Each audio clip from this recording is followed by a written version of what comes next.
Namasté très cher Follement Lover et bienvenue sur la chaîne pour un atelier de Ho'oponopono selon les cartes de Maria José Cabanillas. Alors, Ho'oponopono est une technique hawaïenne ancestrale de résolution de problèmes. La motivation, en hawaïen, Kipai Pai. Voici quelques-uns des innombrables témoignages que certaines personnes ont généreusement exposés durant des séminaires, ou bien qui me sont parvenus par des courriers électroniques. Témoignage numéro 1. Maintenant, je ne ressens plus cette ombre dans ma vie, que ça ne vaut pas la peine de continuer à vivre. Maintenant, je ne ressens plus cette anxiété ou bien cette peur de tout et de tous. Je suis en paix. Il n'est pas question d'une joie excessive, ni d'euphorie, ni de folie. C'est simplement la paix, un équilibre, une tranquillité. Je dois dire que de temps en temps, cette ombre revient, cette ombre qui me dit que ma vie n'a aucun sens, que je suis mauvais, que je ne vaux rien. Mais maintenant, j'arrive à l'identifier. Je sais que c'est l'ego, que ça lui manque de dominer ma vie. Je commence à pratiquer Ho'oponopono et pendant ces périodes dépressives qui avant duraient des mois, toutes ces pensées s'en vont en une heure. Deuxième témoignage. Je souhaitais raconter mon expérience avec Ho'oponopono. Je pratique maintenant depuis un mois. La première semaine, j'ai eu une pharyngite avec de la fièvre. J'étais épuisée et j'avais continuellement mal à la tête. Maintenant, il y a des jours pendant lesquels je me sens fatiguée, mais d'autres où j'ai beaucoup d'énergie. J'étais en train de passer un sale moment dans ma vie, et maintenant, je commence à voir la lumière. J'avais beaucoup de blocages au niveau du travail et au niveau des relations avec mon partenaire. Maintenant, j'ai 2 personnes qui me proposent leur aide pour que je trouve du travail. J'ai du travail, mais seulement pendant les mois d'été. Et cela fait maintenant 3 ans que je recherche un travail stable. Dans les relations de couple, j'attirais des hommes qui ne souhaitaient pas s'engager.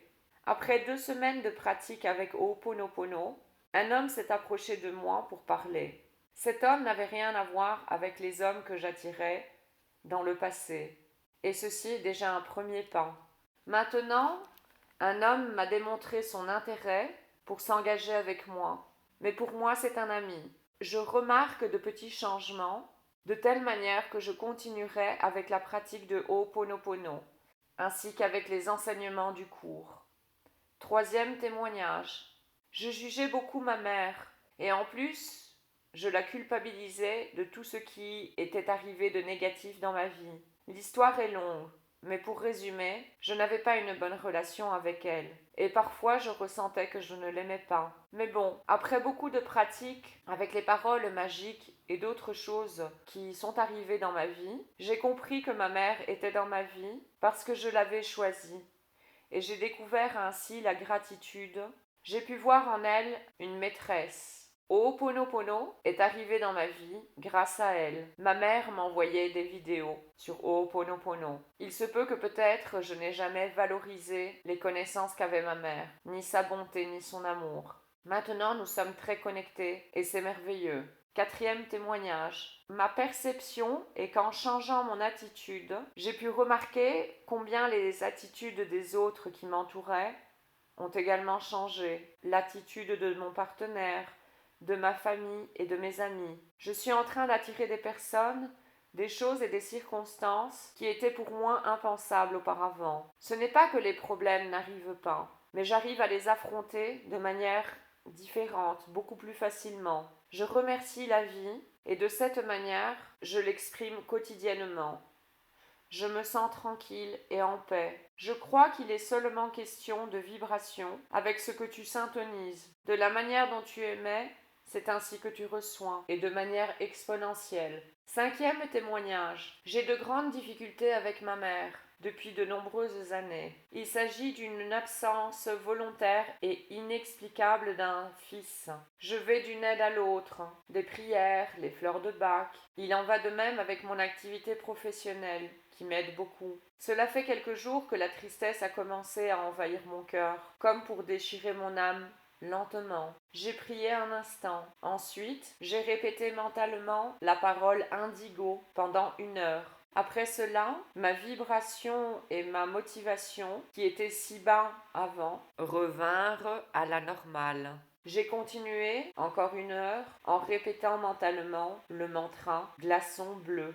Et ensuite, je suis passée à une vibration beaucoup plus haute, à reprendre des projets avec optimisme, avec joie dans mes tâches quotidiennes, à recevoir les personnes que j'attendais pour manger de manière sereine et sans angoisse. Tout ceci fut très clair. 6e témoignage. J'ai toujours eu beaucoup de peur, beaucoup de blessures profondes, d'ombre, qui, depuis que j'ai l'âge de raison, ont envahi mon mental et mon cœur. La joie que j'essaye de transmettre aux gens contraste avec la tristesse infinie que j'ai toujours occultée au plus profond de moi. Peut-être que la racine provient de mes traumatismes d'enfance, de la relation difficile que j'ai toujours eue avec mon père. Tout ceci s'est augmenté en moi jusqu'à ce qu'aujourd'hui, ça s'est converti en ce que je suis. Une personne qui n'a pas beaucoup de confiance en elle, qui essaye toujours de chercher l'amour à l'extérieur, en m'abandonnant dans le processus pendant trop longtemps. Ne parlons pas de mes relations avec les femmes, superficielles et tristes, aussi dues à la peur du rejet et de l'échec. J'ai commencé à répéter les paroles déjà connues. Je suis désolée, merci, je t'aime, s'il te plaît, pardonne-moi. La première nuit que j'ai eu le livre de Maria José Cabanillas dans les mains. Et à partir de ce moment-là, je ne sais pas comment le définir, mais quelque chose en moi s'est complètement transformé. S'il existait des paroles pour transmettre ce que je souhaite raconter, je les exprimerai ici, mais croyez-moi, il n'existe aucune parole pour pouvoir l'exprimer. Je pourrais dire que c'est comme un mécanisme oxydé à l'intérieur de mon âme, s'est échangé pour quelque chose de complètement différent. Je continue à être moi, mais subitement, ces nuages noirs sont en train de se dissiper. On dirait que j'ai le mental beaucoup plus clair. Je remarque beaucoup moins de tension dans mon environnement. Avec mon père, quelque chose s'est transformé, s'est amélioré. Je me sens plus en sécurité. Au travail, je ne me stresse plus et mon visage a changé complètement. Maintenant, bien que des tempêtes m'entourent, je ne m'écroule plus et j'arrive même à avoir un sourire naturel et non forcé. Tous les jours, je répète les paroles, surtout la nuit, mais j'essaye également de le faire pendant la journée. Parfois, j'en ai plus envie que d'autres. De toute manière, je ne perds pas l'habitude, ni l'inertie. 7e témoignage. Je me trouvais dans une situation économique compliquée. J'ai commencé à pratiquer Ho'oponopono instant après instant. Et quelque chose d'inexplicable, que je n'aurais jamais pu imaginer auparavant, se présenta à moi comme une solution. Avant, je désespérais pour ma situation économique. Mon ex-mari et le père de mes 2 enfants, qui ne m'a jamais donné un seul euro, a décidé de me verser une pension alimentaire, ainsi que tous les arriérés qu'il ne m'avait jamais payés. 8e témoignage. J'ai quitté un homme avec qui la relation, qui était très obsessive avec moi, me rendait triste, me fâchait. Je le quittais et j'avais peur de rester seule et de ne plus rencontrer l'amour.